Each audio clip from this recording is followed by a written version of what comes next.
Hello, I'm Robert Martinez, State Historian of New Mexico. This is New Mexico History in 10 minutes. Well, the Spanish colony of 1598 has an auspicious beginning. As you can imagine, they are up in the area of Okeawinge. They've established their own community there, and that's where they will stay for roughly 8 years or so. But the relationship between the Spanish and the Pueblos is shaky. Imagine Juan de Oñate and his colonists moving north, moving through all the Pueblos that we all know and love now. And he's seemingly getting an agreement with them to be subjects of the Spanish monarch and the Catholic Church. But, we have to remember the Pueblos were not passive players in this drama. They were checking out the Spaniards. They were seeing what the Spaniards were bringing, what they had to offer, and if this was a relationship that could be ongoing, or if they should just get rid of these foreigners. Oñate himself is trying to fulfill his contract. He takes soldiers to explore. At one point, he's off looking for mineral wealth, and some Pueblo warriors attack the colony, and there's a woman, Doña Eufemia de Sosa. She's the wife of one of the colonists who they say is a very brave lady. She rallies the soldiers. She talks to them, and she tells them, stop being wimps.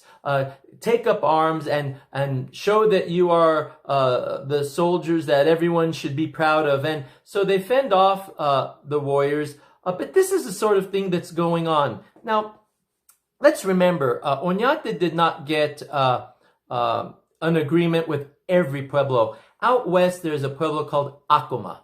And Acoma is a very proud community, as they all are. But they're very independent. They're way out in the desert on a high peñol, a big rock, heavily fortified.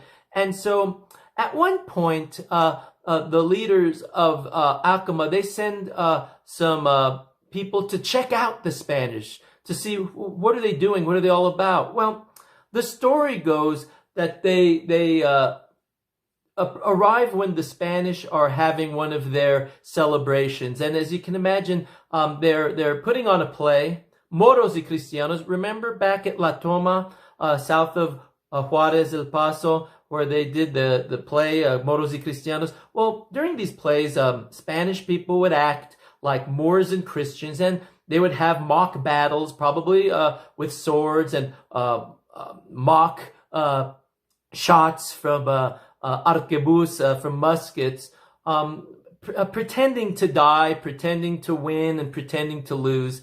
Well, they witness one of these plays, and they see that the Spaniards' fire stick, the musket, it doesn't kill them because it shows them shooting the enemy, and then they get up later and they celebrate and have a good time.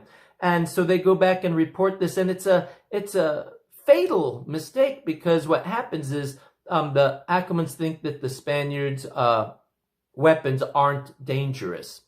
Well, at one point, Juan de Oñate sends one of his nephews. He has two nephews with him, Juan de Zaldivar and Vicente de Zaldivar. Well, he sends Juan with some soldiers out to establish relations with the Acoma people. This would have been probably late 1598.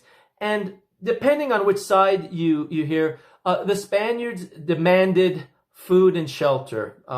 Very pushy, very arrogant. But the story goes that as the Spaniards ascended the big rock, when they got up there, supposedly they were divided up and told, well, there's food in this dwelling, there's blankets in this, and etc. And once the Spaniards were divided, Acoma warriors fell on them, and the Spaniards were essentially had the heck knocked out of them by the Acomans. Some were killed, others fell off the peñol to die, and others just luckily landed on a sand dune and survived. So, poor Juan de Zaldivar, he's killed in this skirmish, and the ones that survived, the Spanish that survived, they head back to let Juan de Oñate know what happened. As you can imagine, this is very alarming for the Spaniards, because if one pueblo revolts, then others could revolt, and it could become a major problem for them. So Oñate consults the Franciscan priests he brought. Again, he has about 10 priests with him. And they say that he has cause for a just war because they were attacked by the Acoma people. So he sends Juan's brother Vicente with about 70 men to Acoma with arms, with cannon, horses, swords, arquebuses, and they go to take on the Acoma people and punish them. The story goes that it was a rough battle. The Acomans were fierce warriors. They held off for about 2 days, but they couldn't hold off against steel and cannon. There were cases of confusion. One of Oñate's colonists, named Archuleta, he was a Basque from Spain. He apparently accidentally killed one of his friends, another Spaniard, a case of friendly fire. But other Spaniards were there. Hernan Martin Serrano, the first Martinez, was there. And they eventually get up the rock. Quite an amazing story, and they defeat the Acoma people. Well, this has come to be known as the Massacre at Acoma, because what happens then is Oñate feels he must punish them. And so the story is that all the males over the age of 24 had a foot cut off. And that's brutal. That's pretty brutal. When you look back into Spanish history, the Visigoths were there and Romans. It was actually quite the tradition that when you defeated an enemy, you cut off a part of their hand or the tip of their nose as a way of showing that you defeated them. And I'm not sure, maybe that sort of tradition had been passed down. We know Oñate had fought fierce warriors, the Chichimeca and the Zacatecas area, as a youth when he was growing up. But we don't know exactly what happened. He did this according to stories and documents, but there have been people who have challenged that idea, the whole point being that why would these people, the Spaniards, why would they want to maim a good portion of the population who could be workers for them? Also, younger people, women, children, and boys were supposedly put into servitude for the Spaniards from Acoma. It's a mess, as you can imagine. Add to this the controversy. It's controversial then, and it's still controversial. Again, as I said, some have challenged that, saying that some people think that Oñate only had their toes cut off. Well, I don't know if that's any better. I'm not going to say one way or the other, but it's pretty bad. And we know it's bad, and I'm going to tell you why we know. Oñate gets reinforcements in 1600. There are people with names like López Holguín and Baca who come with this group. And pretty soon, the colonists themselves are starting to get very unhappy with Oñate. He's always gone. They're not really settled. As you can imagine, after Acoma, the Pueblo people are maybe starting to think, maybe this isn't a good idea.